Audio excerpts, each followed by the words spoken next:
about Rahman has Right hand, looks right. He knows the round. He knows the opponent. In the world of professional boxing, there are numerous unexpected twists. Especially remarkable are the astonishing underdog victories in the heavyweight division. Perhaps because it's hard to believe that a dominant, powerful boxer can ultimately be defeated. Nevertheless, each decade brings several significant surprises in the royal weight category, which become legendary events in boxing history. In the 90s, one of the most memorable instances of this was Mike Tyson's defeat by Buster Douglas. From Mike Tyson that eventually catches him, and there it is. Look at that. It's a clean right upper. Buster's landing these. Oh, nice uppercut by Buster Douglas. Look at this. Buster's still throwing punches. Another big left hand, throwing the punches as he goes down. Buster Douglas is the new heavyweight champion of the world. In the past decade, we recall Anthony Joshua's loss to Andy Ruiz. In between being in camp and getting right back in after he got this fight, and there he goes to it, and a flurry. Joshua covering up, headed towards the end of the round, and Joshua's down again. Joshua, big left hand that stung Ruiz, and then Ruiz right back to Joshua, and Joshua in trouble, losing his. Bruce Jr. As well as Wladimir Klitschko's setback against Tyson Fury.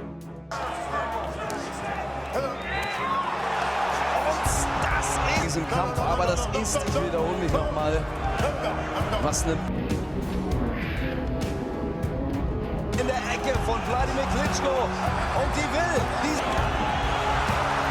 und Klitschko kommt mit der linken rein, um über die Runden zu bringen. Müsste die Glocke kommen, das ist es.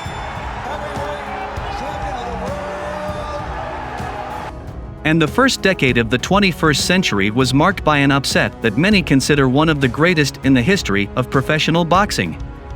This refers to the clash between the legendary Lennox Lewis and Hasim Rahman. What you mean? I just started. What you want me to say? What you want me to say? Same thing like what? Like what?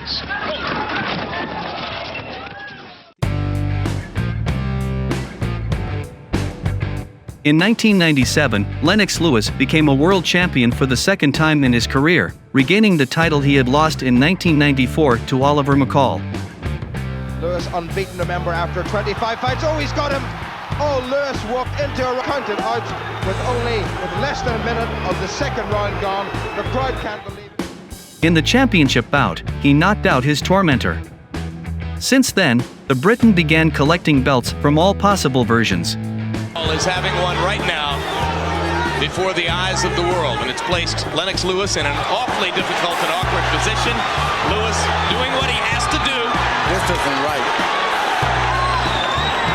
You wonder how much longer Mills Lane will allow this to go on, and that's going to be it.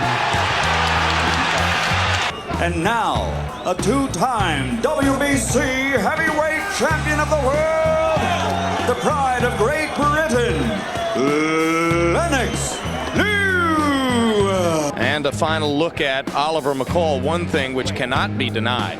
This is a man in severe personal turmoil and stress. In no way was this an act. By 2001, he was already at the peak of his fame. Victories over Shannon Briggs. Keep himself upright, keep his hands up. Don't lose concentration and keep the pressure on. He has to keep the momentum on. This is a great comeback here from Shannon Briggs. Oh, he stands in front of him. Sets his feet left, another right. He counts at 6, 7. He says, I'm all right to the corner. 8. He's been down twice in the round. There's 19 seconds remaining. Can Lewis finish it? But you will never get a better heavyweight round in boxing than...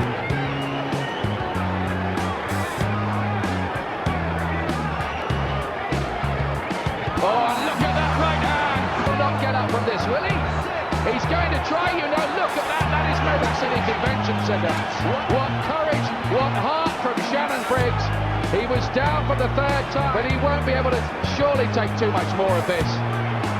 He's defying boxing logic almost by still being in there. Shannon Briggs a medal for bravery after this. Lennox Lewis. Evander Holyfield, You know, he was able to get in one good left jab, and that gives him confidence. Inside, lets Lewis come up with a nice uppercut. Just as was the case in New York, Lennox Lewis able to stick the jab in Holyfield's face. Lewis is bending down, And Holyfield landed the left hook. and the dividend. Ooh, that right hand on the side of the head hurt. Kind of slid past Evander's ear, though. And Halpern telling Holyfield to watch his head as Lewis goes under and then over with the right. Turn this thing into a fight. He didn't need to be in the fight. And there's what Lennox Lewis was talking about, I guess, when he said right now, uppercut lands with thunder. Hard left hook by Holyfield. Lewis stunned again. Now, Lewis rallying again. Combinations. Hard right hand by Holyfield. So it's a much more even fight, but despite everything we're saying, Lewis has landed some shots in this round and may in fact be winning the round. 5 more seconds of fighting. They fought a lot better fight this time. Disputed heavyweight champion of the world, Lennox Lewis. and David Tua were under his belt. Great right hand, it caught up in the ropes, that time, Tua. Well, he's doing the right thing. There's that low shot. It was. It's difficult for Lennox to get down that low. It's a difficult part of the fight here for. And there's very pro-Tua cross round, totally dominant. created a bit anxious corner. He's missing while needs to get closer in before he unloads the power bit by bit. Right hand from Tua. Audley Harrison, Britain's Olympic champion. Great right hand from Lewis. He's not having that much trouble. Third possibly. It's late, very late. One last gamble. Landslide decision. He only lacked one belt to become the undisputed champion. In essence, Lewis basked in the limelight and could choose his opponents. Originally, Lennox had hoped to secure a match with Mike Tyson. However, Tyson was serving a disqualification due to marijuana use before his fight with Andrew Golota, making him unavailable. Negotiations for a unification bout with WBA champion John Ruiz were difficult.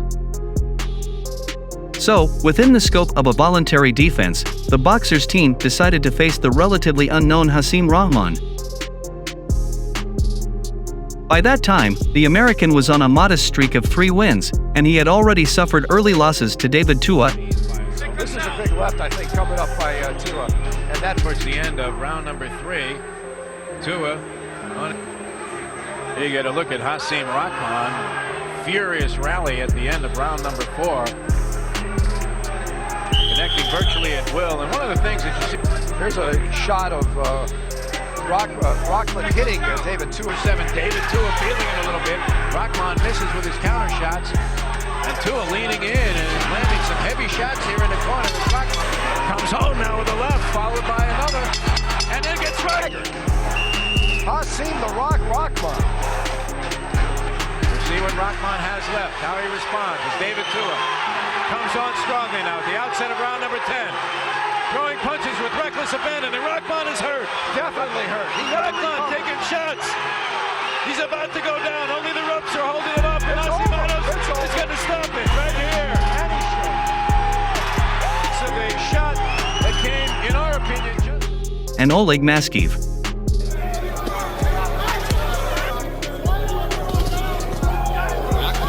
To pound with the right hand. Good right hand down the middle by Moskow. Moskow starting to show stamina. He's holding to a higher level of energy more consistently than Rahman. Now Rock trying to come back with a late round comeback. Lands his own right hand.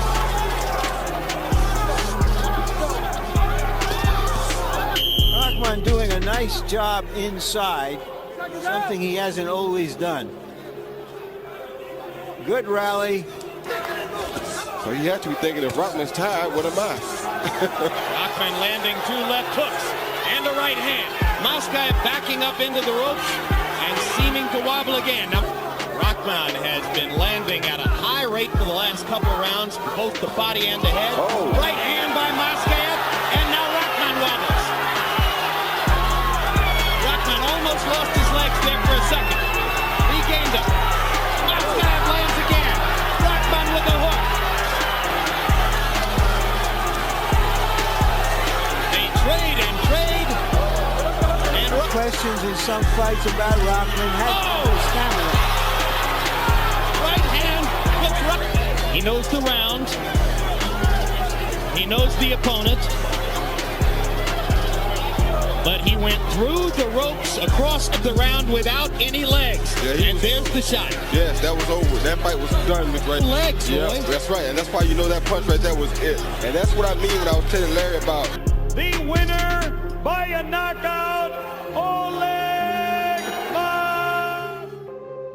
Hence, there was a feeling that Rahman would not be able to withstand the blows of Lennox Lewis's iron fists.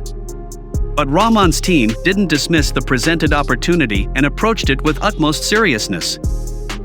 Both sides decided to stage the match in South Africa.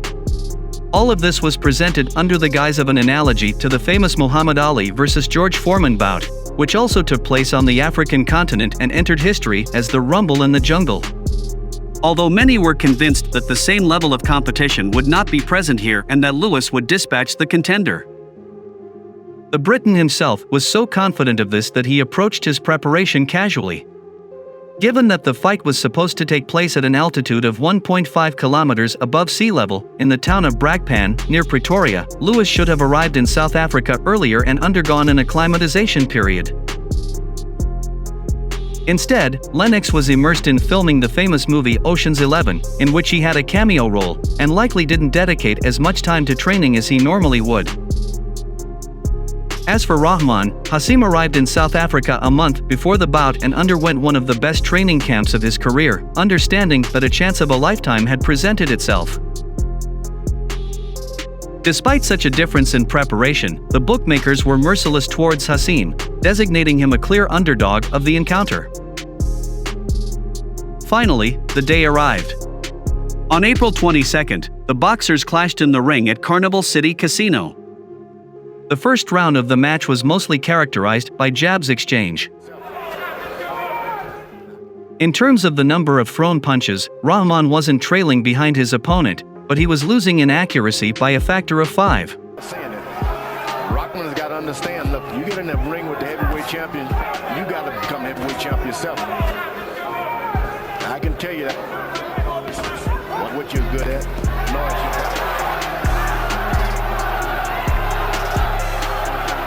He hasn't done anything to make Lennox Lewis be a little self-conscious yet. In the second round, Lennox became more active, utilizing uppercuts and right straights. Rahman appeared too static, and it seemed that his chances of success were truly minimal. Lewis has told anyone who will listen here that he would knock Rahman out earlier.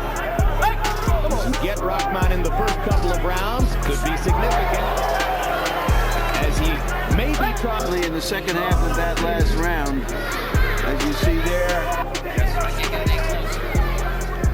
Chopping right hand by Lewis. Oh, Rahman's ear. With the hook. Normally when Lewis is... The third round turned out to be good for Lewis as well. Lennox worked with combinations, and at times, Rahman's adept body movements saved him from significant trouble. In any case, it seemed that Rahman wouldn't be able to withstand the British fighter's attacks for long. Get a left jab in. And Lewis with an uppercut. Rahman tries an uppercut of his own in return. Rahman's got this big target, the chest. Lewis initiating with his... Working very well, Jim, outworking him. You see them working on Rahman's eye.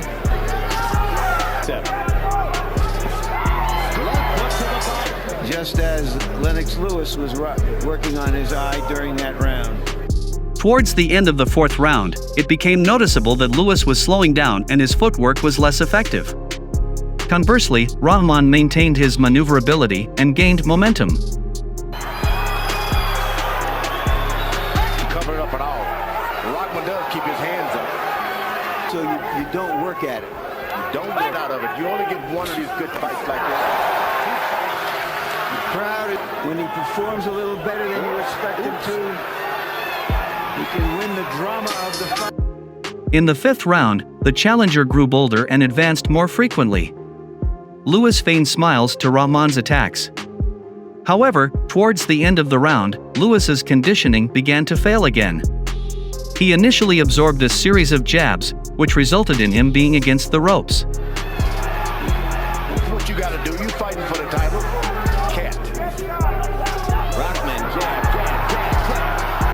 Afterward, still smiling, he tried to evade Rahman's assault but was met with a powerful right hook that knocked him out.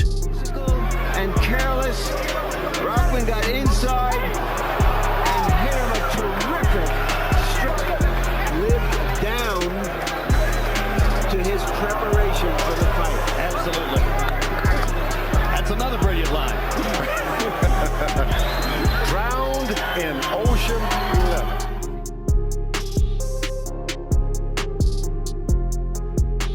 Thus, Rahman became the world champion according to the WBC, IBF, and IBO versions. A single successful attack at the end of the fifth round elevated him to a global star status.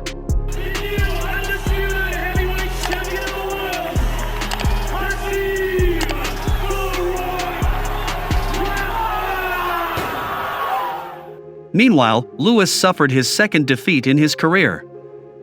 In light of this sensational loss, the whole endeavor of attempting to chase the legacy of Muhammad Ali and win in Africa appeared so inglorious and ill-fated that renowned commentator Larry Merchant subtly trolled Lewis, dubbing the bout as the Crumble in the Jungle, which was a play on words with the legendary Ali vs. Foreman confrontation in Zaire.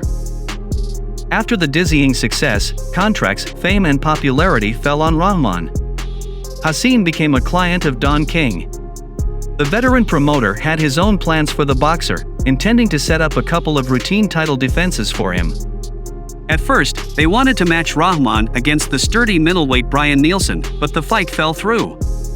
So, Hasim arranged a title defense against David Tua, but that's when Lewis intervened. Lewis's lawyers went to court, demanding an immediate rematch, which Rahman was reluctant to accept. The law sided with Lennox, and Rahman had to immediately defend the title of champion in a duel with his victim. This time, Lewis approached the rematch with proper respect for his opponent and showcased the vast difference in their class. Unlike the previous encounter, Lewis entered the bout prepared and dominated the duration of the fight. Lewis used his signature left jab efficiently and effectively to take control of the fight and opened a gash over Rahman's left eye in the first round. Against Moscow Tua, Larry. That could have been the jab. Against the rope and hammered by power punch. Hard right hand throws that left jab. He has to constantly move. He can't stand Rahman to come to him. Everything's good happening. I was bleeding in South Africa at the moment when Rahman knocked Lewis out. It created a sense of urgency jab. It's a disadvantage for Hasim Rahman from the get-go. From the first to the third rounds, Lewis confidently led on the scorecards of all three judges. It's the way Lewis is prosecuting the fight. There's a left hook that lands and a right to the body. Lewis only hurts himself when he gets into these close exchanges. If he can stay on the outside, he's there for you.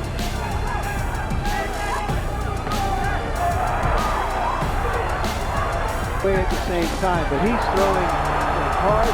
Once again, Lewis's legs are a little too close to the rope. Rahman is starting to get him to go on the rope now. And here, some jabs. That is one step. The way Rahman's working his way back into it. He's got his body, got his good position now. Stay in the middle of the ring. And a big right hand in round number one. And what do you want to do is make him throw it. Just make him. Barring his left hook is getting. For the moment, George, Lennox Lewis may have been outwitted by the... This is those ropes. Make him, now you go. Lewis' hands are down. He's close to the rope. What more can you ask for if you're right? In the fourth round, Lewis unleashed a combination of lefts and rights, causing Rahman to collapse onto the canvas. Rahman attempted to rise but once again fell on the count of 9 by the referee.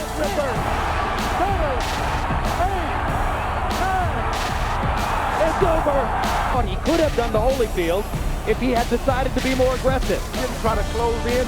Everything was out in the open. That's the way you want to fight a punch. All up with the left hand by firing aggressively, keeping his left hand in Rahman's face, mixing in the left hook. Thus, Lewis secured victory and reclaimed the lost titles in the super heavyweight division. Heavyweight champion of the world, Lennox Lewis. Afterward, he defeated Mike Tyson. Lennox is a conqueror. No, I'm Alexander. He's no Alexander. It's ferocious. I want your heart. I want to eat his children. Exactement ce que l'on avait vu. C'est des accès. Oui, c'était rentré, allongé 2 fois, le direct du gauche. Et c'est bloqué. A installé Tyson sous un faux rythme. Et pour l'instant, faire attention quand même. Ah, c'est sûr, c'est l'arme fatale. C'est l'arme idéale. L'attitude de Tyson. Oh, il a pris le uppercut. Qui applique franchement Lennox, ce qu'on a fait. Voilà peut-être le... Heureusement, les mains sont hautes pour l'instant. Pour Mike Tyson. Et on est tombé, Tyson. Il avait remporté la reprise. Là, il n'y a rien. Non, mais c'est... Non, il n'y a rien. Voilà, je l'uppercut droit. au début, l'uppercut. Et Tyson, il n'y croit plus. Ah oui, il n'y croit plus. Et quand on voit ça... Le troisième round. Oui. Et puis... voilà. Et il est remonté. Dans le cœur des Français, regardez.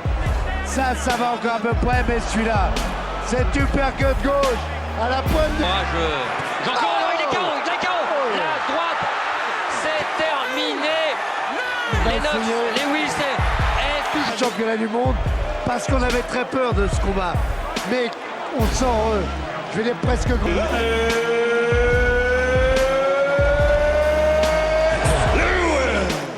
And Vitaly Klitschko. He hit him good. A looping left that didn't work, but a right that did. He's got a different left hand lands for Klitschko. Lewis momentary short arm shots. He's beating Lewis to the punch. You can bet Emmanuel Stewart is the worst of it. This is Gary Ward. It's going to have an effect on Klitschko. That man is heavy, Lennox Lewis. And Lennox Lewis's left thigh is... Vitaly Klitschko is roughing Lennox Lewis up as the second round begins to come down the stretch.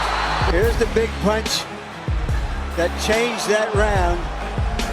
So you can catch the punch right there, right there. He's bleeding pretty good there. Lennox Lewis under the left eye, and now Vitaly bleeding by the left eye. One punch, one hand is open. You cannot hold and hit if one guy's holding you. Between rounds, hard right hand by Vitaly Klitschko, added to a blinded left eye, but because of his own exhaustion.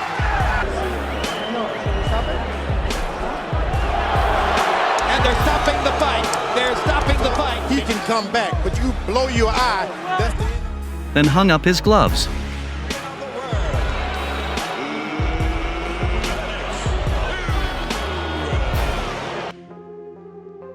As for Rahman, he lingered in the ring for a while longer, but that moment of glory remained the pinnacle of his life. Yes, Hasim later held a world championship title and contested for the title against Wladimir Klitschko. Solves at all times. Let's go. And here we see Wladimir throwing a straight right hand right through the guard of Rahman, and you don't want to be... We see 2 examples of Klitschko setting up the right hand, and let me tell you... Longer than a minute. They've been averaging about a minute 10, a minute 15, which means, and it doesn't mean a lot, but it means that Rahman's getting an extra 10. And it was a combination like, you know, Rahman put his head down, he was off balance or not, but it did kind of give him a little bit of cobwebs. Well, to me it looks like he's both hurt and exhausted. His legs are going away, whether from the accumulated punishment or the absence of conditioning, or both. I've never seen Rahman have the fight beaten. May 6-0, Wladimir Klitschko. Now Rahman wobbles again after another left-right combination. You heard referee Tony Weeks warning Rahman he won't be allowed to continue to take sustained punishment. And here it is. This is over, baby. This is done. And Wladimir Klitschko, Tony Weeks to step in and protect Hasim Rahman by stopping the fight. Well, Rahman's got these punches and he's thrown a lot of... Actually nothing different. I think that I'm really entering, as Lennox Lewis and many other heavyweights in history said, that when you over 30, the heavyweight is getting better. That's actually what I feel at my age and at my stage. And Alexander Povetkin. Remember my instruction, okay? Chop the block, a good luck.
But he couldn't overshadow his own 2001 success.